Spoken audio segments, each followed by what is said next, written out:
Hi guys! Today I'm going to be doing a tequila sunrise but with a twist.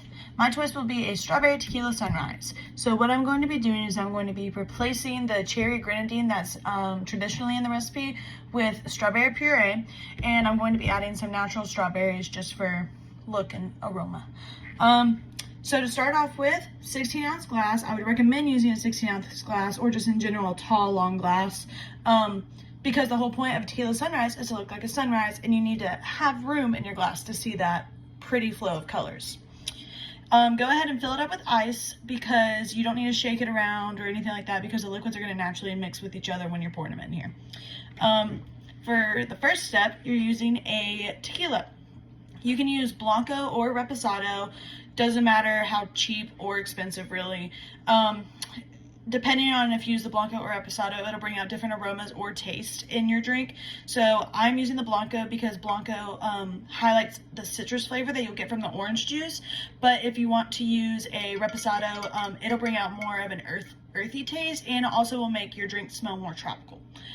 Don't really know the science behind that, but it's a fact I found online. But anyways, I'm going to be using Blanco, and you're going to do 2 ounces of your tequila. Perfect. Smells great in here already. Then after that, depending again on what size glass you're using, depends on how many ounces of the orange juice you're using. So if you're using a smaller glass or a skinnier glass, I would probably do 4 ounces, but I am using a tall pint, so I'm going to probably do 6 ounces. I also, if you're using a smaller or skinnier glass, would probably change the measurements of the tequila you use because you don't want the tequila to be super overwhelming because, you know, tequila isn't everyone's cup of tea. Yeah. So that's my drink with 6 ounces in it. And then for the final touch, I'm using the strawberry puree.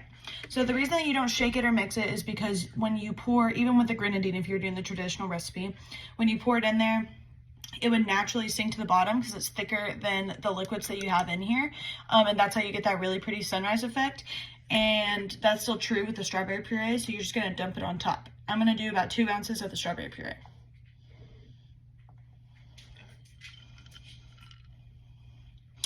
Oh, so you can see it already starting to sink to the bottom right there. And even if it all sinks to the bottom, it still will look really pretty because it's just, you know, that's what this drink is. It looks pretty. And then on top of that, I forgot to mention, when you're doing your orange juice, I would leave probably about a fingernail's width of room at the top. So when you're pouring in the puree, you're not spilling the drink over, because the orange juice, you don't want it all the way at the top, you know? So anyways, here is the strawberry tequila sunrise. You can see, it looks pretty, it looks like a sunset.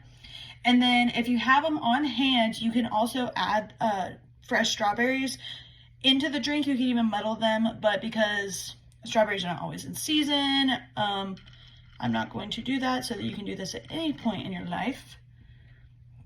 I'm just taking strawberry slices to make it look prettier and shoving them on the sides.